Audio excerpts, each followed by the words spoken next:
Nicolas est un entrepreneur qui est, comme tous les entrepreneurs, passionné par son métier.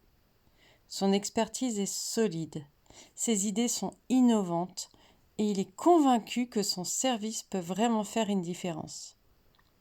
Mais voilà, Nicolas est introverti et cela vient compliquer sa vie d'entrepreneur. En bon introverti, il préfère les échanges en petits comités où il peut créer des connexions plus profondes et authentiques. Malheureusement, le monde de l'entrepreneuriat lui paraît bien peu compatible avec ce fonctionnement. À chaque fois qu'il assiste à un événement de networking, il rentre épuisé par les discussions superficielles et la nécessité de se vendre à des inconnus. Il observe les autres, très à l'aise dans ces environnements bruyants, alors que lui essaye de faire bonne figure. Et pour le reste, on lui répète sans cesse qu'il doit être plus visible sur les réseaux, partager son quotidien, faire des vidéos en direct pour humaniser sa marque, mais il se sent mal à l'aise. Il a l'impression de jouer un rôle qui n'est pas le sien. Alors, il procrastine, ce qui ralentit sa stratégie marketing et l'empêche d'être plus visible et d'attirer de nouveaux clients.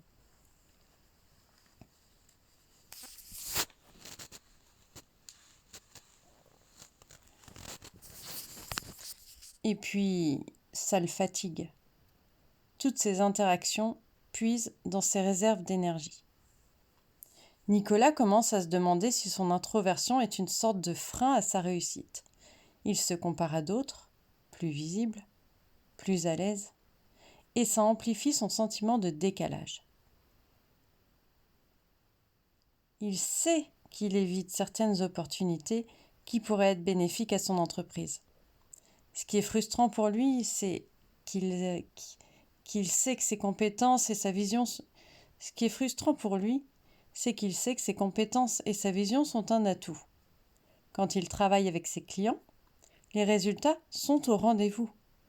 Mais son incapacité à être visible, à s'exprimer avec fluidité dans les réseaux professionnels ou à promouvoir son activité de manière régulière, l'empêche de développer son entreprise comme il le souhaiterait.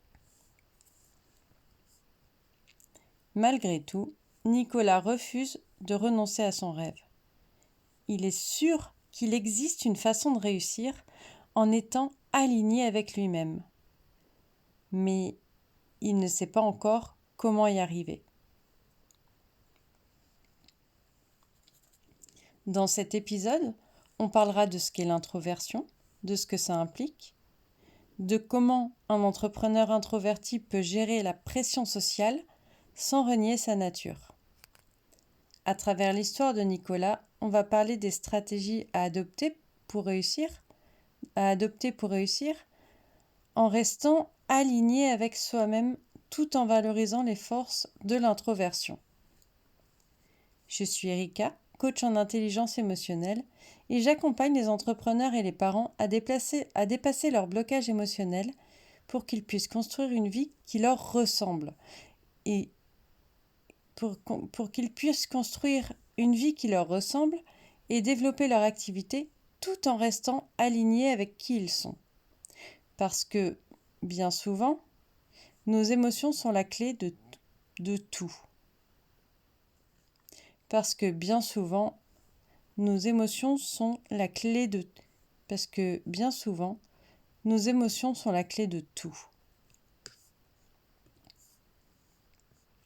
Alors, être introverti, qu'est-ce que ça veut dire ? En général, quand on est introverti, on va préférer les échanges en petits comités, les relations plus profondes, l'authenticité. Quand on est introverti, on a énormément besoin de solitude, de recharger ses batteries en quelque sorte après des moments intenses d'échange, après après des événements, après des moments de groupe.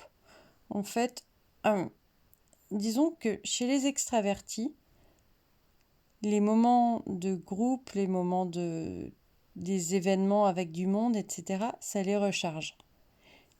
Pour les introvertis, c'est l'inverse. Pour les introvertis, c'est l'inverse. Ils ont énormément besoin de solitude. C'est pour eux le moyen de se recharger. Un introverti va plutôt avoir une écoute active. Il va réfléchir avant de parler. Il va éviter les discussions superficielles, ce qu'on peut appeler les small talks. Parce que ça, il a besoin d'être enrichi par une discussion, il a besoin de se connecter à la personne. Et de la même façon, tout ce qui est inconfort avec l'exposition publique, pour les mêmes raisons, parce que non seulement c'est épuisant, mais en plus, tout ce qui est exposition publique reste entre guillemets impersonnel. Il n'y a pas cette connexion un à un avec la personne en face avec qui on discute. Un introverti va être en général très sensible, créatif, il va avoir cette capacité d'introspection, ce qui fait que dans le cas d'entrepreneur, les relations clients vont être plus durables, plus solides, plus connectées.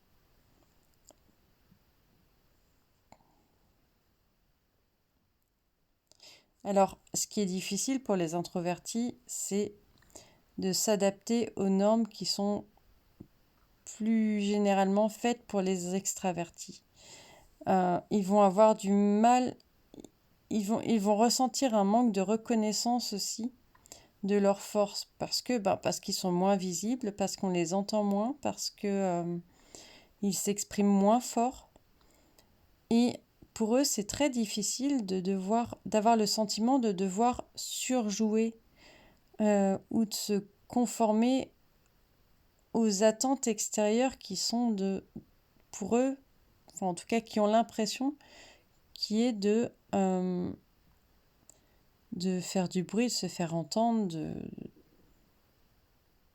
voilà, ou de se conformer à des attentes extérieures. Alors, déjà, je pense que redéfinir le succès, c'est accepter que l'entrepreneuriat n'a pas de modèle unique. Nicolas, il peut réussir en se concentrant sur ses forces naturelles, comme l'écoute, la capacité à créer des liens, l'introspection, qui ont cet avantage de lui permettre de mieux comprendre, de comprendre en profondeur les besoins de ses clients. Ça implique aussi l'idée de faire la paix. Ça implique aussi de faire la paix avec l'idée que la visibilité ne passe pas forcément par des vidéos ou des événements de grande ampleur, mais de développer sa présence en misant sur des stratégies qui lui correspondent. Ça peut être créer des posts ou des articles qui vont être plus axés sur la réflexion, des entretiens en tête-à-tête, ou encore un réseau qui va être restreint mais fidèle. Dans tous les cas, adapter l'entrepreneuriat à sa nature, ça veut aussi redéfinir ses indicateurs de réussite. Donc pour Nicolas, ça pourrait être de trouver un équilibre entre sa vie professionnelle et personnelle. Ça peut être de rester aligné avec ses valeurs et de travailler avec des clients qui partagent sa vision.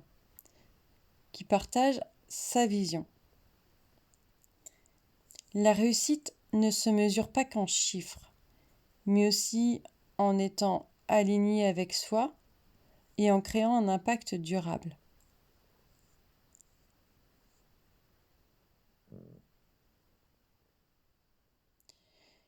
Quand on est entrepreneur, et encore plus quand on est introverti, La pression sociale peut vite être lourde. On te dit qu'il faut absolument être visible, toujours actif, participer à des tonnes d'événements, poster sur les réseaux tous les jours. Bref, être partout, tout le temps. Mais pour un introverti, c'est plutôt une liste interminable de corvées. Quand Nicolas scrolle sur Insta ou sur LinkedIn, il voit des entrepreneurs qui postent des stories, des lives, des photos, et il se compare. Il se dit qu'il n'en fait pas assez, qu'il n'est pas au niveau, et donc il culpabilise. C'est pas qu'il veut pas bien faire, mais tout ça, ça ne lui correspond pas. Passer une journée à tourner des vidéos ou à tourner des vidéos ou à serrer des mains dans un salon professionnel, ça l'épuise rien que d'y penser. Et puis, il entend régulièrement que si on veut réussir, faut se montrer. Oui, c'est vrai. Mais il a l'impression qu'il doit devenir quelqu'un d'autre, qu'il n'a pas d'autre choix que de jouer un rôle. Et forcément, ça impacte son moral. Il doute de ses capacités, il repousse des projets, et il évite des opportunités simplement parce qu'elles demandent trop d'efforts sur le plan social. Alors la vraie question, c'est pourquoi est-ce que Nicolas devrait se plier à ces règles? Pourquoi ne pas trouver une autre manière de faire? Une manière qui respecte son rythme, qui respecte son rythme et sa nature. Parce que, en fait, être entrepreneur, c'est aussi créer sa propre façon de faire. Et garder son énergie, c'est une priorité. Être introverti, c'est pas être asocial. C'est juste que les interactions sociales demandent un effort particulier. Après une longue journée de rendez-vous ou un événement de networking, il a vraiment besoin de se retrouver seul pour recharger ses batteries. Mais c'est pas une faiblesse, bien au contraire. C'est souvent quand il est seul qu'il trouve ses meilleures idées, qu'il affine sa vision et qu'il planifie ses prochaines étapes. Le problème, c'est que le rythme imposé par la société, surtout dans l'entrepreneuriat, laisse très peu de place à ces temps de recul. Parce que oui, on valorise l'action et on oublie que parfois s'arrêter, c'est avancer autrement. Mais pour les introvertis, ces moments de pause sont nécessaires à son bien-être et à sa créativité. Alors, on peut mettre en place des choses simples, comme limiter le nombre de rendez-vous par jour, éviter des événements trop énergivores, ou privilégier des échanges plus qualitatifs que quantitatifs. Respecter son énergie, c'est se respecter soi-même. C'est construire son emploi du temps autour de ce qui nous fait du bien, que ce soit sur le plan professionnel et personnel. En gros, c'est choisir ses batailles. On n'a pas besoin de se forcer à être quelqu'un qu'on n'est pas pour réussir. Bien au contraire. Si on préfère les rencontres en petit comité ou les échanges en ligne, c'est ok. Ça lui permettra de gérer son énergie tout en construisant quand même des relations qui peuvent être malgré tout très fortes. Côté communication, pareil, il peut miser sur ses forces. S'il est à l'aise avec l'écriture, il se concentre sur des articles de blog ou sur des newsletters qui peuvent vraiment parler à son audience. Il adore les conversations approfondies. Les consultations individuelles vont lui permettre de garder cette vraie connexion avec ses clients. Alors, je veux vraiment appuyer sur un point, c'est qu'il ne faut pas chercher à tout faire. On peut éviter les formats qui ne nous conviennent pas et trouver des moyens de communiquer en restant aligné avec qui on est, avec notre manière d'être. Il n'y a pas besoin de se mettre en scène dans des vidéos s'il préfère utiliser des mots pour raconter son histoire. L'important, c'est de rester sincère tout en mettant ses compétences en avant. Nicolas travaille aussi sur son réseau. Il préfère s'entourer de personnes qui partagent ses valeurs et qui respectent sa façon de travailler.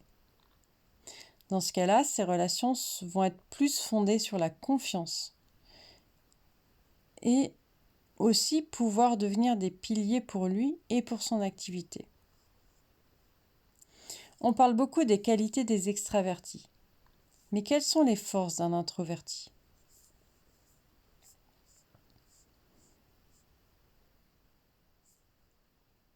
Alors, quand on est introverti, bien souvent, on a une grande capacité à comprendre en profondeur les besoins des clients. On ne se contente pas de répondre aux questions, on les écoute vraiment. Comprendre les besoins, les doutes et les choses qui n'expriment pas clairement. C'est ce qui permet aussi de proposer des solutions sur mesure autant que possible. Sur mesure autant que possible. On prend le temps de creuser, on observe, on analyse et on apporte une vraie empathie dans les relations. En fait, on prend le temps de se mettre à la place des autres.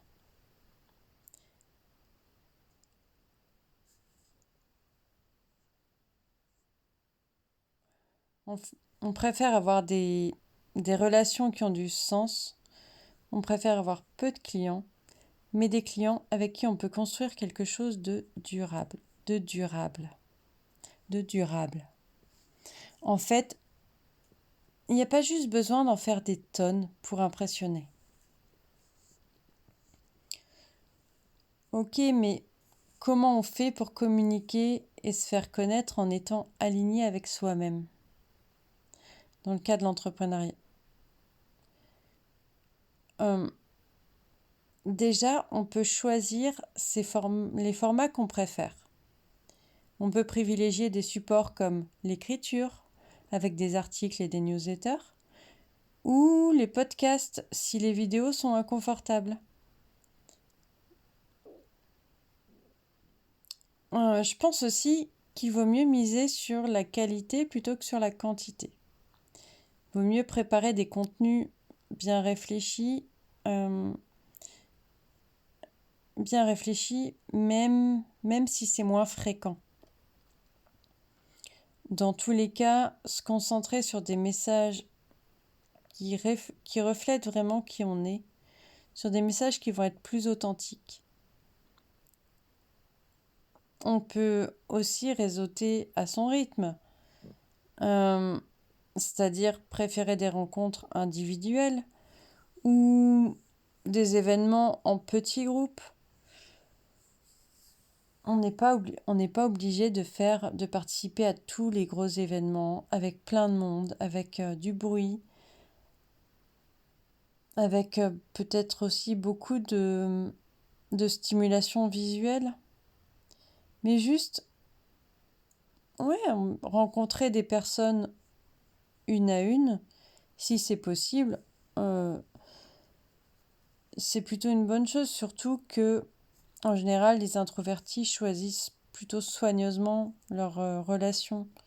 Ce que je veux dire par là, c'est qu'elles vont privilégier des personnes avec qui elles se sentent connectées, avec qui elles sentent un feeling, plutôt que rencontrer un maximum de monde possible.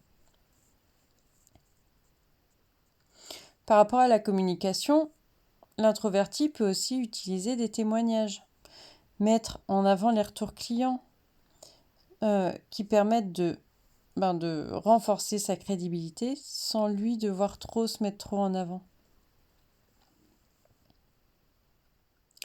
Dans tous les cas, c'est important de dire non à ce qui ne résonne pas, à ce qui ne correspond pas à son style ou ses valeurs. Et puis surtout, se donner le droit d'expérimenter. tester des formats différents, toujours tout en restant fidèle à soi-même, mais qui permettent aussi de voir qu'est-ce qui nous prend de l'énergie, qu'est-ce qui nous recharge, qu'est-ce qui est OK.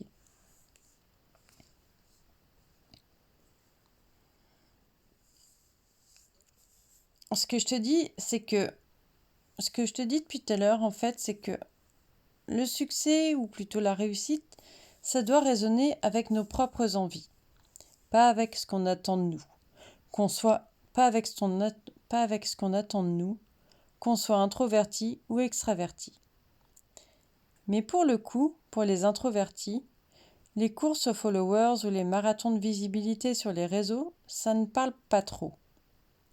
L'introverti a vraiment besoin d'un équilibre qui respecte son rythme et ses valeurs. Alors, qu'est-ce qui compte vraiment ? Si pour toi, c'est d'avoir le temps de bien accompagner tes clients, de bosser sur des projets qui te passionnent et surtout de garder un espace pour toi, définis tes attentes, pas celles des autres. Dis non à des collaborateurs qui ne te parlent pas, à des projets qui ne te parlent pas, à des formats qui ne te conviennent pas. Et là, je t'assure que tu t'ouvriras à des opportunités plus alignées avec tes besoins. Ça va être un client heureux, un projet qui te donne le sourire. C'est ça la vraie réussite. Et surtout, autorise-toi à ralentir. Prends des pauses. Savoure tes victoires. Tu seras bien dans tes choix et bien dans ton quotidien, dans ta vie. Encore une fois, pas besoin d'être partout ni de faire du bruit. Ta manière à toi de réussir, c'est d'être aligné avec qui tu es, tout simplement.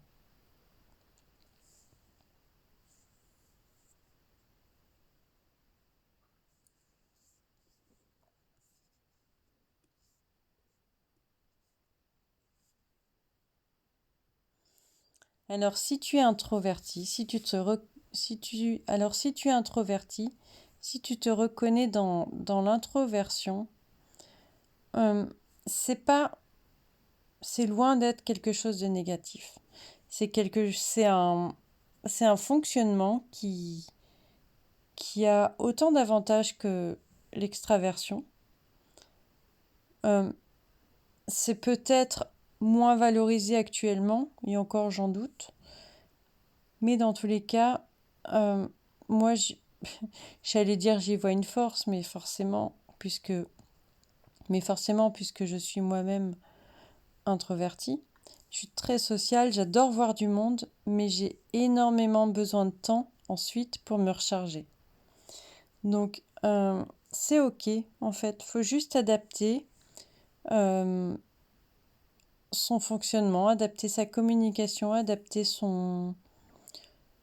ses supports à qui on est, à ce dont on a besoin.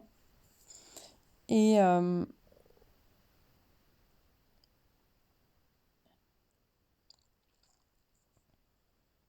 c'est comme ça qu'on peut donner le meilleur de soi. Et c'est comme ça qu'on peut donner le meilleur de soi. J'espère que cet épisode t'a plu. Je serais... Tu peux peut-être me partager si tu te reconnais, si toi tu es introverti, si tu savais que tu étais introverti ou pas. Et aussi si cet épisode t'a aidé, si tu comptes essayer des choses, si tu comptes mettre en place des choses. Et d'ici là, je te dis à la semaine prochaine et je t'embrasse.